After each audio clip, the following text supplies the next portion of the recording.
We're live now, so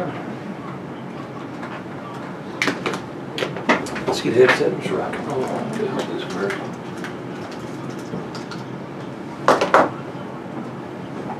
Let's get some. Alright, let's look at it. You must have got a different adapter. That adapter makes a big difference.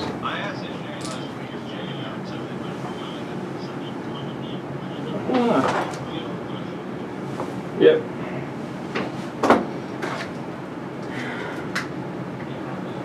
April. No. Yeah. You get anything? Rush. That's all. I can hear you. Okay.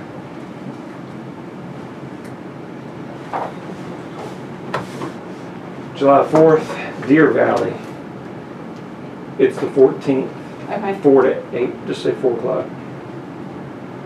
That's what he said. No, it's what time it's going to be. Okay. Let's go.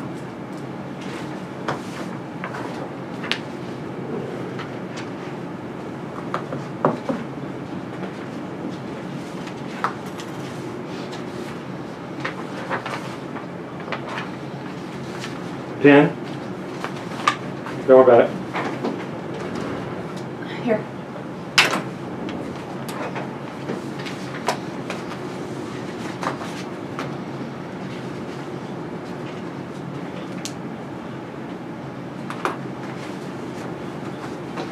Good afternoon, everyone. Hope you're doing well on a Saturday, and thank you for joining us, Real Estate with Ryan. If you guys don't know by now, my name is Ryan Coleman, owner of Hometown Realty, along with my lovely co-host, April Coleman. Hello.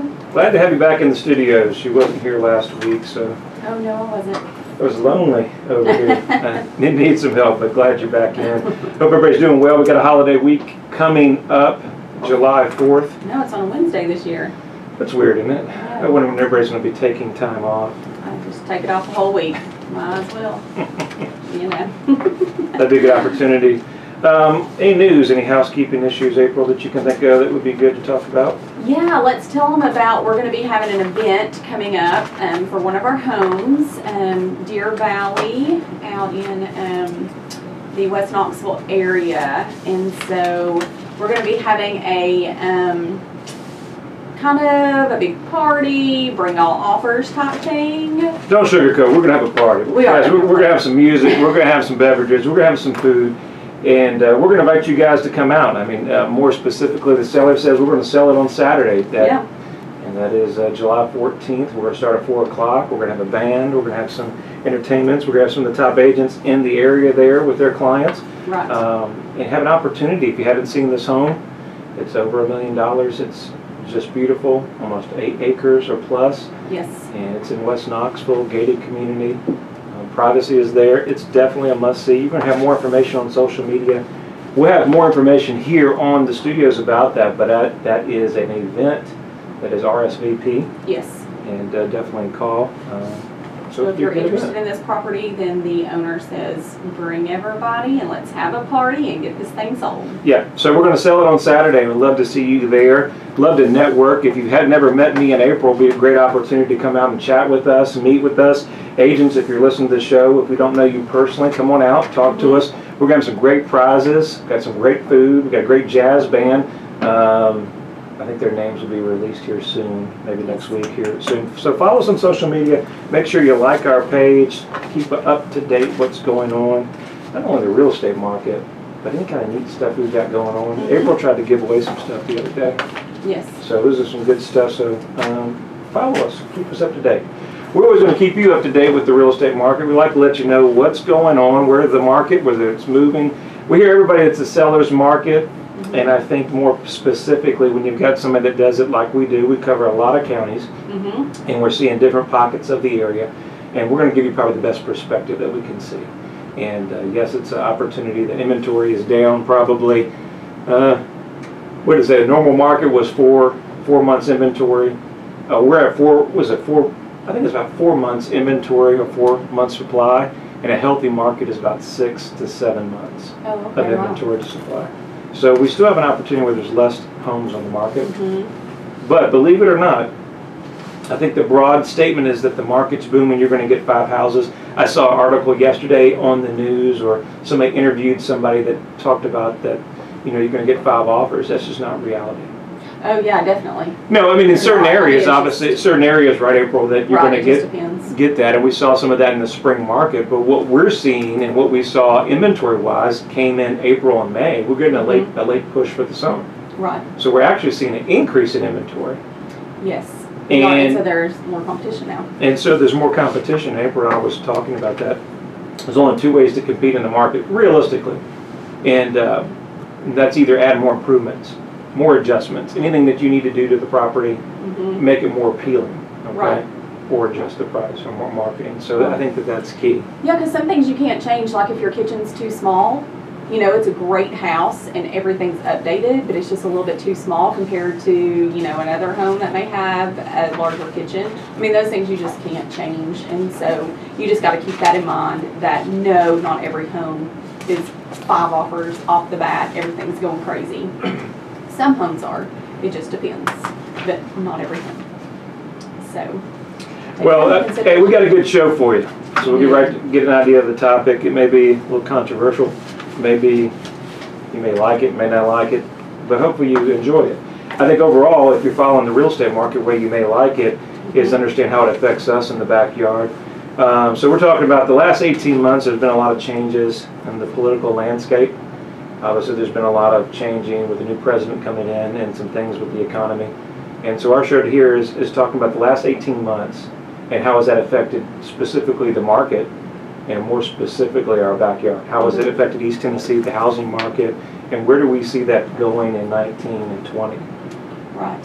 And then if you catch this out there on social media anywhere, feel free to make your comments on how you feel about the economy and what's going on and the changes that have been made or haven't been made, or, you know, just give us your opinion and see what you think. But you know, in sales, they tell us never to get into politics or religion. We'll try to stay as neutral as we can and try to get into that. I mean, April and I were talking on our show the other day about that. I mean, more specifically, you would think that everybody's we're on the same team. You know, we're all Americans, we're on the same team. We all want everybody to do well. We all want job growth. We all want the real estate market doing well.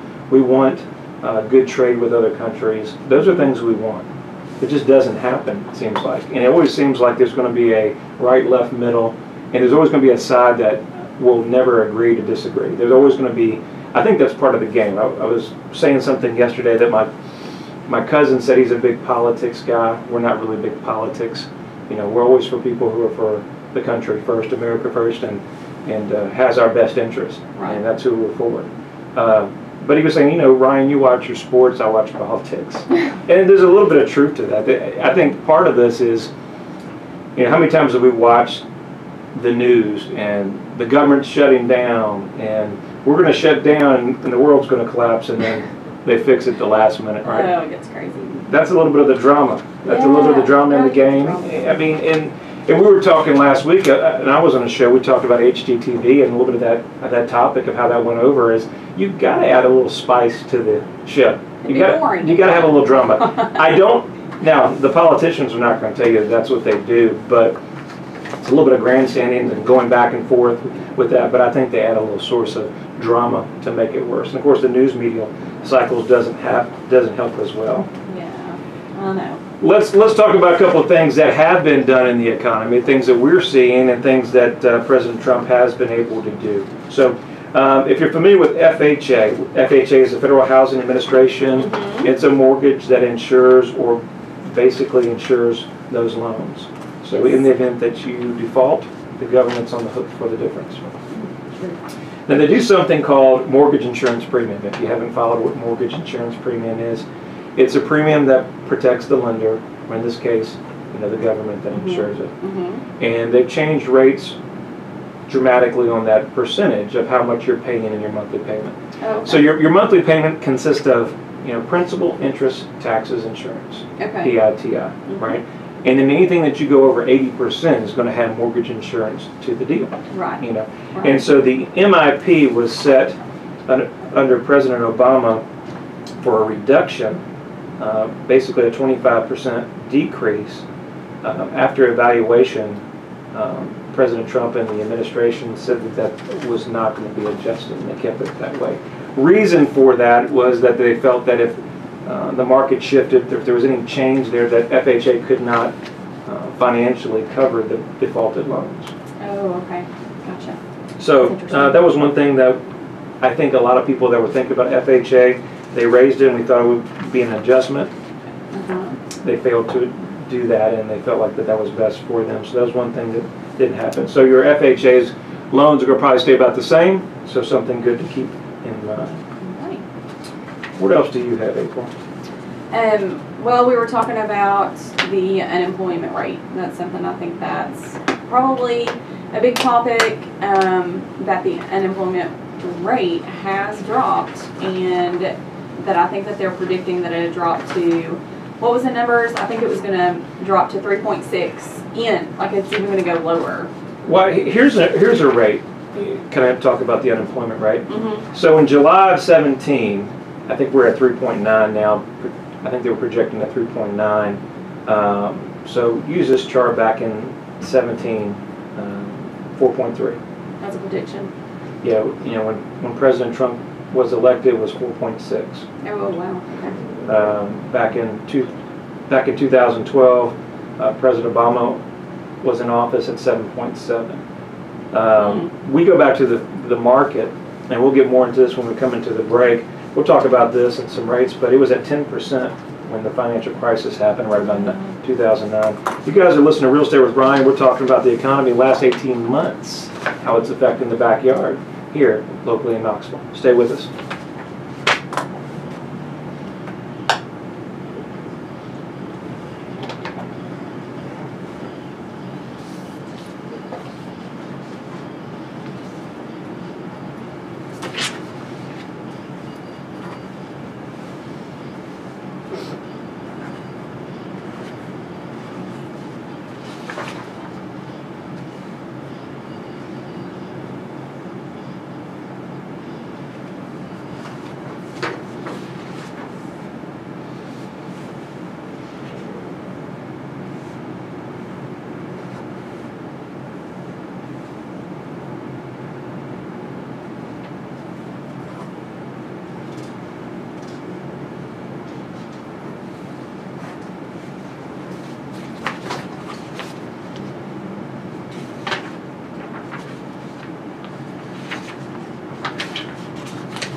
We got some stuff there, hopefully, for us. Some tidbits of information, Miss Coleman.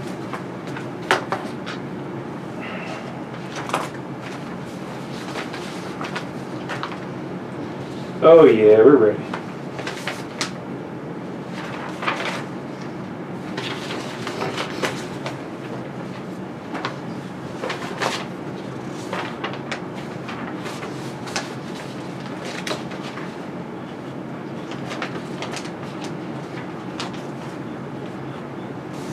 Hey guys, thank you for staying with us. You listen to Real Estate with Ryan, and on the other side of the break, we were carrying on. We were talking about the last 18 months of President Trump's initial phase to the office and how it's affected the overall economy, jobs.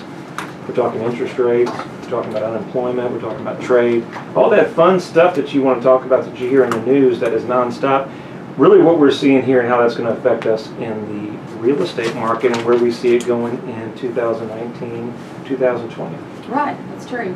I think we were talking about unemployment rates, as we've seen, you know, facts are facts, that the unemployment rate has dropped significantly from when President Obama was in office to now.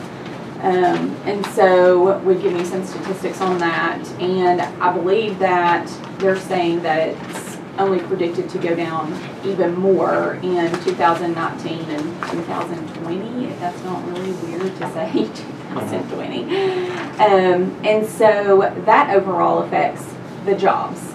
And so if unemployment's going down, that means there's more, everybody has more jobs. And then also bringing back jobs. Everybody's going overseas because they feel like that it's cheaper, probably cheaper labor to go over there and, not really have your jobs here locally in the U.S., but he has brought several jobs back to the U.S., which means that they move them into certain, towns and cities, and that will increase those who move into the city, which will increase the housing market. So you need more houses. It's a little bit of a supply and demand. So we get back to post-depression status, where we talked about a lot of the relocations and things like that, and it's that synergy where if the employment is not transferring people in, the relocations are not there, people start restricting. We say, why do we go into a kind of post-recession depression, right? Nobody wanted to label it depression, but when you got 15 homes in your neighborhood and half of them are short sales and bank foreclosures, it makes it a challenge. I think the biggest thing is we get into the news media cycle, what starts the restriction of the market? And I think we talked about that on the show the other day. If you watch a lot of the news media cycles and things like that, and they will say, hey, stop spending, the market's collapsing, we got a guy on CNN or CNBC or any of those news outlets, Susie Orman, hey, stop spending, restrict, don't spend. That's great.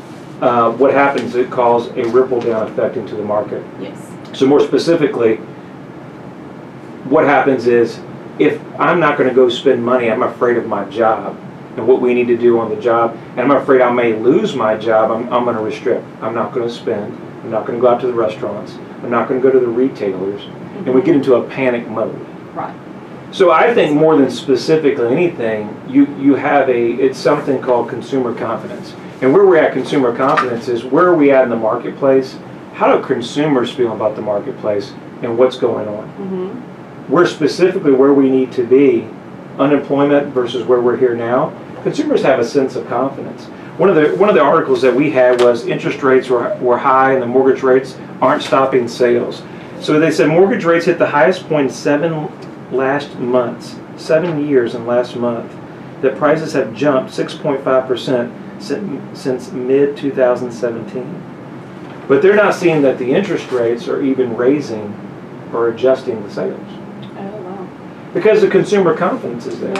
And so whether you're going for who you're for, they're seeing unemployment numbers are low, people are hiring, job opportunities there. We're seeing as a relocation market, bringing people in to the marketplace, understanding that employers are hiring, more manufacturers is coming back here in the marketplace. So what does that mean? People are buying, people are purchasing, people are selling. People are selling, with the stock market. We talked about some of that and how that it's at record all-time highs. Exactly. What you see back in 2003, 2004 market was that when the luxury, the high-end market, when the stock market was really, really strong, you see that it affected the luxury market. And I think we're seeing some of that now. Median home prices, as of June 2017, we got $263,800. We go back to before the bubble, real estate bubble, we're at 221. So sellers have made a lot of money of equity. One of the biggest things that we're not talking about, or challenges that we could face, and why you see a little bit of a slowdown in the market, is we've got new construction that was off for a couple of years, right? Oh yeah, now we have a ton. So now we're picking up, but they can't keep up with the pace of the market. Right. Challenge, as employment has now increased and unemployment's down at lower levels, incomes have not raised to the levels of the appreciation of the real estate. So we go some places out in California, and some builders, the land and the cost to build is just too expensive. Oh really? Right? Just too expensive to do that. Therefore there's a lack of that inventory. So these things come into play and also affect the market here locally. Now, they don't have a problem with that around here. They're booming. Crazy. They're booming. But I think what they haven't had that growth in a while. Yeah, I know. Hardin Valley is a perfect example, or in Loudon in that area. That area's been there for a while, but people We go back to consumer confidence. Builders, banks, they were fearful to lend. And we're seeing that in the mortgage industry. I think if you saw post-recession of what came in place, a lot of the banks had their restrictions so tight that they couldn't even get loans. And that was another thing that was flooding the market. I talked to a gentleman that's been in the mortgage industry forever, right? And I said, well, do you ever think this was going to change? This was back, 2007, 2008. And he said, well, banks make money by lending. They'll change their guidelines. Oh. So if they want to loan money, they better change their rules. They better change their rules. And so I think as the consumer market and confidence grows, real estate starts moving, you're seeing lenders changing some of the landscape. Some of the loans that got us into the industry was that subprime and some different things like that. And so I think you see the federal government regulation on that has changed and different things like that. So what else do we need to cover? But I think, overall, specifically, more importantly, I think you're seeing consumer confidence. We're real estate guys and gals, and we understand that we got a president that's in the office that's a real estate guy, that he's a business guy. And for our aspect of our business, that's, we're looking for somebody that's going to move the economy. I think you're seeing the stock market change a little bit with that as well. So whoever you're for, right, left, or in the middle, I think you are seeing some movement that we haven't seen in a while. There is some concern with trade deficit and arguments of going back and forth with the other countries. What are we going to do with that? Are we going to get in a trade war with China? And how would those things specifically affect this market? How would it affect where we're at and the real estate market? Right, because I only think of, I did not do well in history in school. That wasn't my forte, let me just say. And so whenever I think of trade, I always think of goods as in those cheap products that China makes, and then they ship over here and it always says made in China, and you get it for $1, $2, whatever. And they're really cheap, and those are the things that I think of when you think of trade. I don't know if there's anything else out there. You might be hurting their feelings. It's not cheap, it's inexpensive. Inexpensive, I'm sorry, but I am cheap when it comes to buying stuff. But well, we go to some of the trade partners, and we got to be very, very careful. We look at our trade partners, and we go across the board here. China is by far our largest trade partner, with Canada and Mexico right in between. So there's a lot of friction there to understand that. How will that potential impact on real estate? Our global economy is politically as well. NAFTA has been a core contributor to this growth. And the total volume from Mexico and Canada in the billions is over $100 billion into the Texas, Michigan market. Really? Oh, see, I didn't know that we traded a lot with Canada. That's interesting. They're worried about the Trump's new tariffs may also affect construction. While single families are minimally impacted, steel, aluminum taxes, recent lumber tariffs by Canada ballooned almost 15%, increased the housing prices from $6,000 to $10,000. So that makes sense that we get some of our products for our houses overseas, and then if they increase, then the housing price increases and people might not afford it.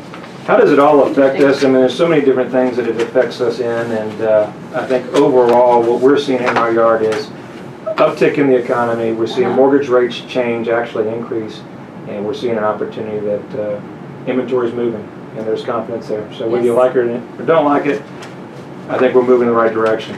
And that calls it independence. Independence. Hey, July 4th, that's what it is. You have an Independence, great, happy Independence Day, July 4th, enjoy it. Enjoy your weekend. Thank you for tuning in to Real Estate with Ryan every Saturday, 5 o'clock, News Talk, 693 Sold or RyanColeman.org. Have a great weekend. Thank you.